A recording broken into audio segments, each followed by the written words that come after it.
दैनिक आहार में आपका स्वागत है। सबों को जय यीशु।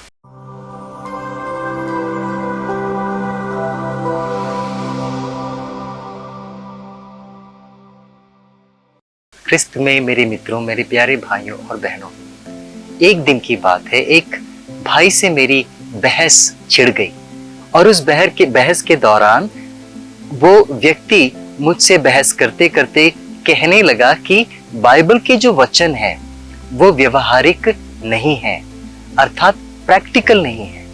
वो कहने लगा कि मात्र सुनने में अच्छे लगते हैं लेकिन उसे अपने जीवन में लागू नहीं कर सकते, मुश्किल है, ऐसा वो कहने लगा।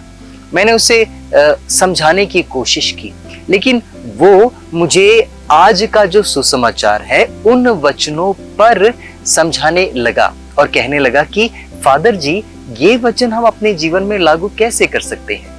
उसने कहा, आज का जो सुसमाचार है लूकस अध्याय 15 पद संख्या 1 से 10, वो कहने लगा कि इस संसार में भला ऐसा कौन सा चरवाहा होगा जो अपने 99 भेड़ों को छोड़कर एक भेड़ के पीछे जाएगा।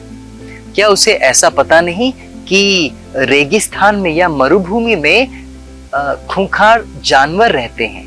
क्या उसे ये नहीं पता कि यदि उस खूंखार जानवर को इन 99 भेड़ों की जानकारी हो गई तो क्या उन्हें वो तितर बितर करके सत्यानाश नहीं करेगा? मेरे मित्रों, मैंने कहा जरूर करेगा, जरूर करेगा।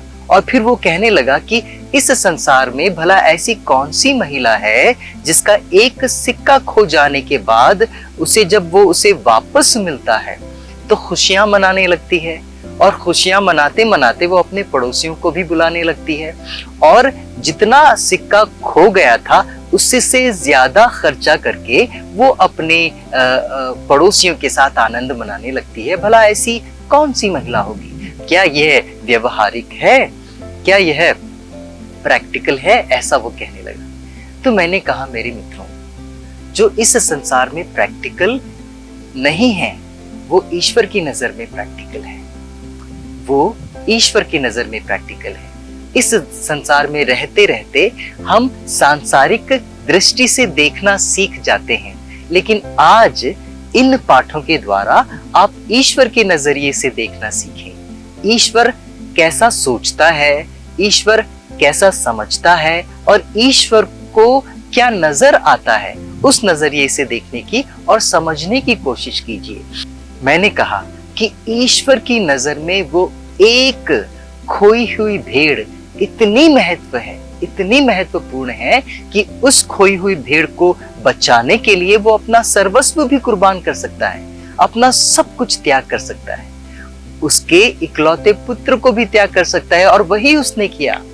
वो जानता है कि कौन सुरक्षित है और कौन खतरे में है।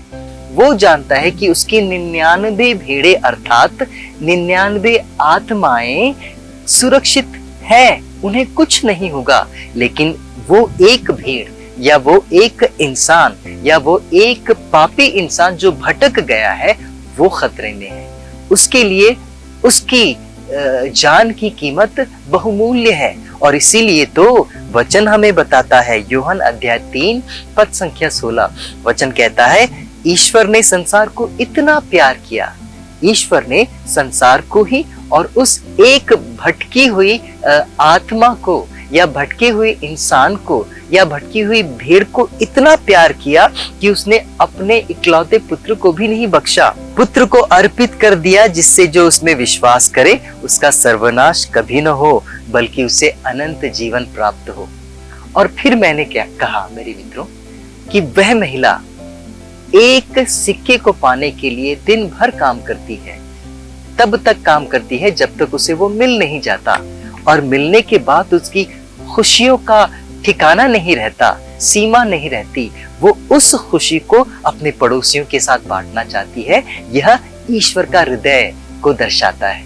ईश्वर कितना खुश होता है जब एक भटकी हुई आत्मा सुधर कर या प्रायश्चित करके ईश्वर के पास आती है, पछतावा करते हुए ईश्वर के नजदीक आती है। और यही बात तो प्रभु का वचन में भी हमें बताया गया है।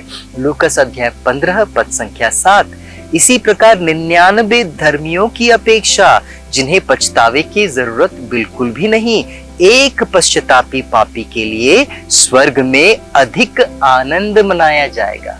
स्वर्ग में 99 भेड़ों की अपेक्षा उस भटकी हुई भेड़ के लिए आनंद मनाया जाएगा। यही बात हमें प्रभु समझाना चाहते हैं। ये दो दृष्टांत मेरे मित्रों ईश्वर के प्रेम, ईश्वर की दया, ईश्वर की अनुकंपा और ईश्वर के दिल के विषय में हमें बताते हैं। सबों को जय श्री।